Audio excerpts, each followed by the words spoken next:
ఇక్కడ ఏర్పరచబడిందో సోదరుడు క్లుప్తంగా చెప్పాడు గనక మరి ఒక తరగతి నుంచి మరొక తరగతికి వెళ్ళబోతుందని తెలిసింది. తర్వాత ఒక సంవత్సరం నుంచి మరొక సంవత్సరంలోనికి దేవుడు తన దయా కిరీటము ధరింపజేసాడన్న దాని గురించి కూడా విన్నాము. వారి బిడ్డల పట్ల, వారి కుటుంబము పట్ల దేవుడు చేసిన మేలులకి కృతజ్ఞతగా మరి వారి దేవునికి ఈ రకంగా దేవుని స్తుతులు చెల్లించడం ఎంతో మంచిది, ఆశీర్వాదకరము. వారే కాదు కానీ ఈ భూమి మీద ఉన్న ప్రతి ఒక్కరము దేవునిని స్తుతించుట ఎంతో మంచిది. దేవుని స్తుతించుటలో మంచిది ఏమిటంటే అసలు మానవులని కలుగు చేయటమే దేవుని యొక్క చిత్తము. మనలందరినీ దేవుడు పుట్టించాడు. సర్వ సంపదలతో ఈ లోకములో మనము ఎదుగుతున్నాము, ఆశీర్వదించబడుతున్నాము. దేని పట్ల అంటే మనము మరిచిన ఆయన మరువని దేవుడు గనక. తల్లి మరిచినా తండ్రి మరిచినా నేను ఎన్నడూ కూడా నిన్ను మరువని వాడిని, నుదిము వచ్చు వరకు నేను ఎత్తుకునేవాడిని అంటుంది పరిశుద్ధ గ్రంథం కదా. ఎందుకు ఆ మాట అంటుందంటే మానవులకి మానవము భారముగా ఉంటాం ఒకరికొకరము.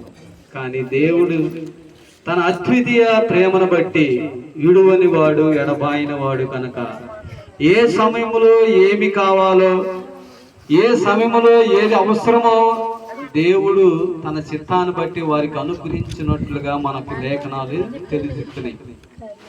ఒక్కరికే కాదు కానీ సహోదరులారా, ప్రతి ఒక్కరికి దేవుడు మేలులు చేయవాడిగా ఉన్నాడు. దేవుడు అందరికీ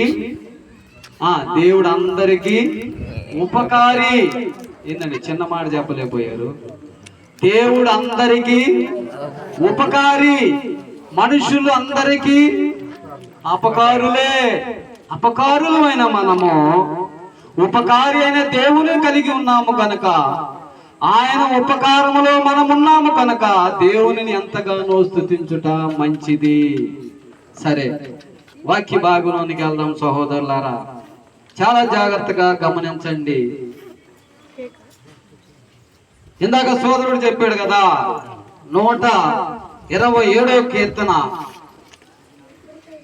127వ కీర్తన 3 చదివాడు కదా ఇందాక.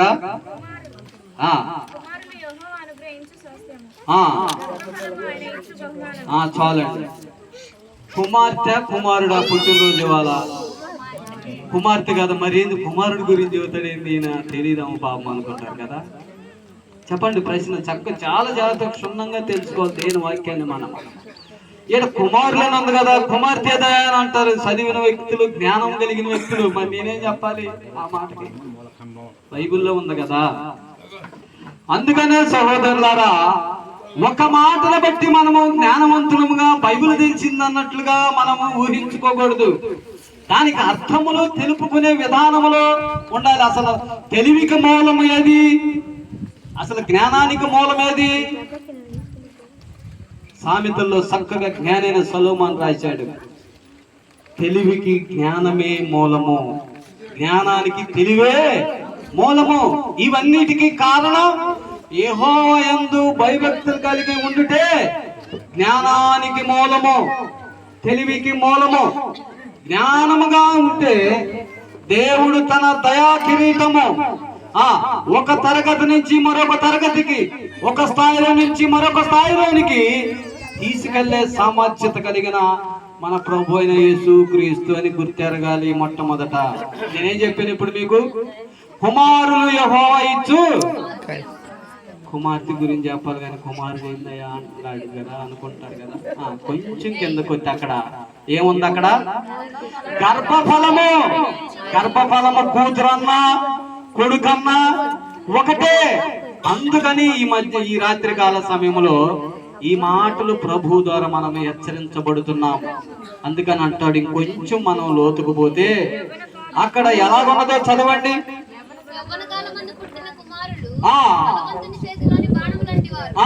తర్వాత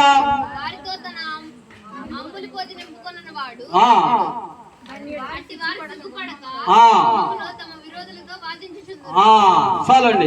128వ కీర్తన మొదటి నుంచి చదివితే అది ఎవరికో అర్థమవుతుంది మనకి. 128 యెహోవాయందు భయభక్తులు కలిగి ఆయన త్రోవలందు నడుచువారందరూ ధన్యులు. కొద్దిగా ఆగుదామండి. ధన్యులు అవటానికి ముందు సంపద రావాలి కదా. ఎట్ట పెడితే అట్ట ధన్యులు అవ్వం కదా మనం. ఒకవేళ ఈ లోక సంపదలతో ధన్యులు అనుకుంటాం కదా. అక్కడ అంటున్నాడు, దేనిని బట్టి ధన్యుడువో నీవు తెలుసుకోమంటున్నాడు. అక్కడ ఏమన్నది? యెహోవాయందు భయభక్తులు కలిగిన వారే ధన్యులు. ఆయన త్రోవలో నడుచు వారందరూ. ఇప్పుడు చెప్పండి, ఎవరు ధన్యులు? మనకు మనం అనుకుంటాం కదా, నేను ధన్యుడిని, ప్రయోజకుడిని, ప్రయోజకురాలిని అంటున్నాడు కదా. కుమారులే, కుమార్తెలే, దేవుడు ఇచ్చే స్వాస్థ్యములే ఏమనుకుంటున్నారంటే ఇక్కడ కొంతకాలము తన జ్ఞానాన్ని బట్టి, తన ఆలోచన బట్టి, తన వివేకాన్ని బట్టి నేను చాలా సమృద్ధి గలదానని, సమృద్ధి గలవాడని అనుకుంటాము కదా. మరి ఇక్కడ ఈ మాట ఏమిటి? యెహోవాయందు నమ్మికించు వారందరూ ధన్యులు అంటున్నాడు. ఏంటండి అది?